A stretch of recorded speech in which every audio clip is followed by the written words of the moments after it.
Imagine this. You're Spider-Man. You're perched high above the city, the wind whipping around you. Below, the cars look like tiny toys. But you're not focused on the view.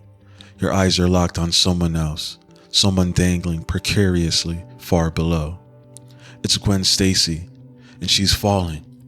You shoot out a web, the only thing standing between her and the cold, hard ground.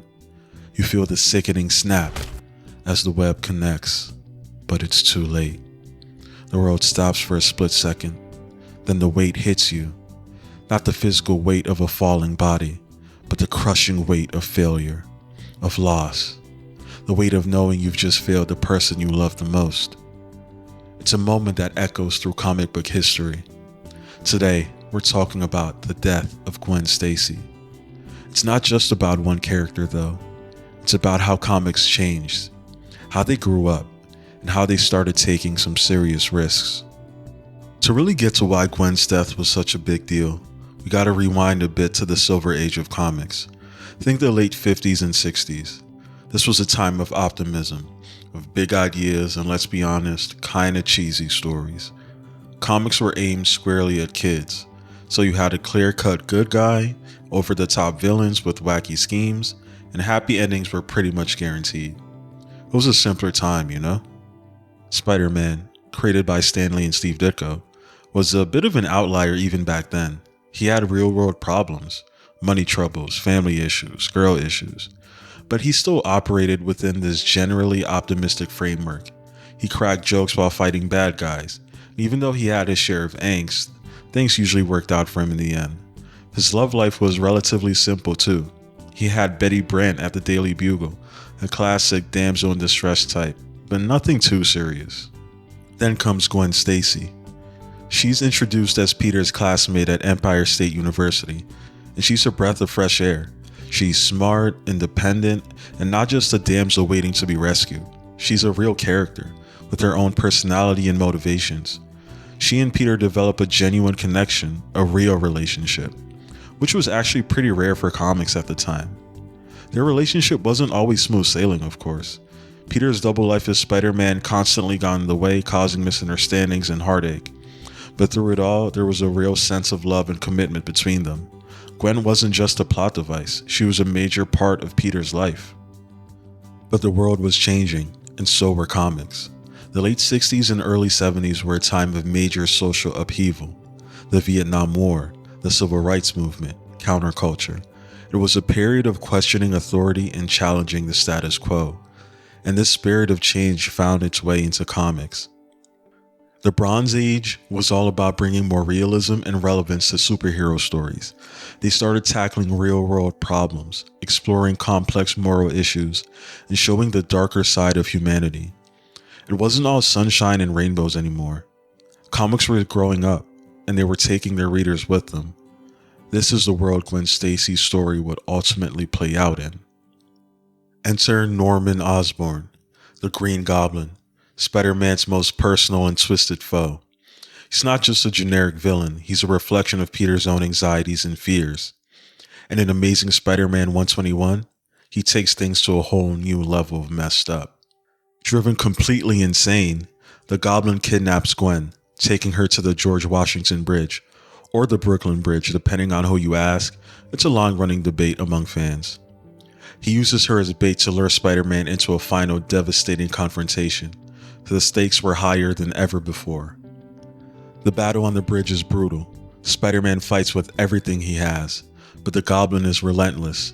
In a moment of sheer desperation, Spider-Man webs Gwen as she falls from the bridge, but it's too late.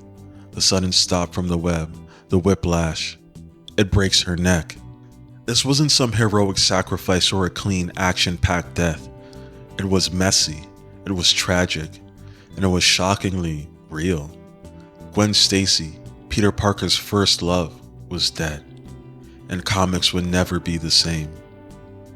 The aftermath was just as powerful. In issue 122, Spider-Man goes after the Goblin in a rage. The Goblin ends up impaled by his own glider, but even his death feels hollow. It didn't feel like a real victory. Side note, If Goblin getting impaled by his own glider reminds you of the first Spider-Man movie from 2002, you'd be right. That element was adapted from this event, except in the movie his love interest is MJ, not Gwen, and he's actually able to save her. Unfortunately, Andrew Garfield's Spider-Man wasn't able to save Gwen. 2014's Amazing Spider-Man 2 saw her meet the same fate as her comic counterpart.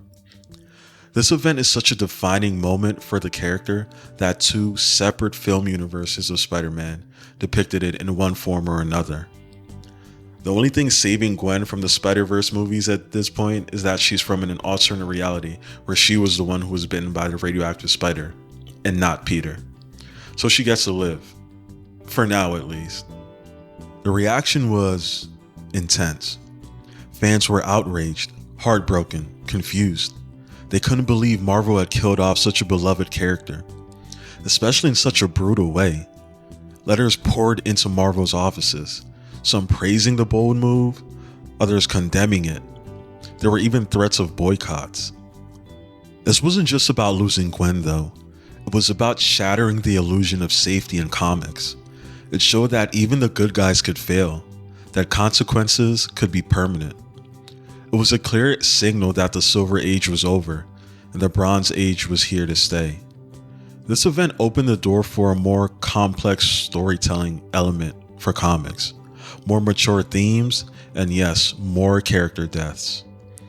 Would we have arcs like the Dark Phoenix saga or the death of Superman without Gwen's death? Maybe not. It showed that comics could be more than just escapism. They could be art.